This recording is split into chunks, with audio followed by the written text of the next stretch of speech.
Now, how many of you know about the object in Greenland? A couple of you, okay.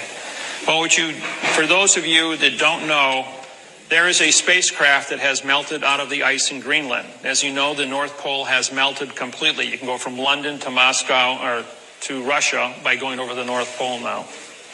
All the ice cap is gone. The last place that has ice on it was Greenland. Greenland had a 18,000-foot ice cap on it. Well, the spacecraft that is anchored in the center of Greenland created the last ice age 50,000 years ago. It's a weather machine. It's 55 miles wide, 300 miles long, and 2 miles high. The people that lived in it were called the Mois. If you draw a straight line from the spacecraft to the Washington Monument in Washington, D.C., through the Yucatan Peninsula Great Pyramid at Mitsubishi, it ends up on Easter Island where the Mois have been dug out of this dirt. The heads on Easter Island, well, 2 years ago, they finally went ahead and they excavated, and they're all 65 to 85-foot people, full-body carvings. And these were the people that lived in the spacecraft that was uncovered that's melting out of the ice in Greenland. So when you think we've been alone, these people have been up there for 50,000 years. The spacecraft is still active after 50,000 years. It has a 200-mile dampening field where no electrons can flow into it. In 1947, a B-52 bomber flew into that pattern, into the dampening field, when trying to fly between Maine and London.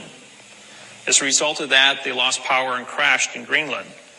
As they sent in rescue B-52 bombers to rescue them, they hit that same dampening field, but they veered off. They just ricocheted off of it. And by testing, trying to get to these guys, they were able to bring a circumference and find out that there was an object 200 miles to the center of this field.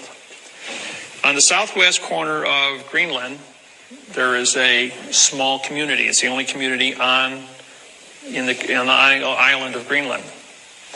That community is a military post, CIA, that uses a compressed air generator to operate diesel engines to run a Caterpillar to run back and forth to 200 miles from the base to the object in Greenland. A lot of our technology comes from the reverse engineering out of the spacecraft.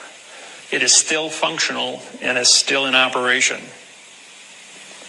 So it's pretty important what this thing is.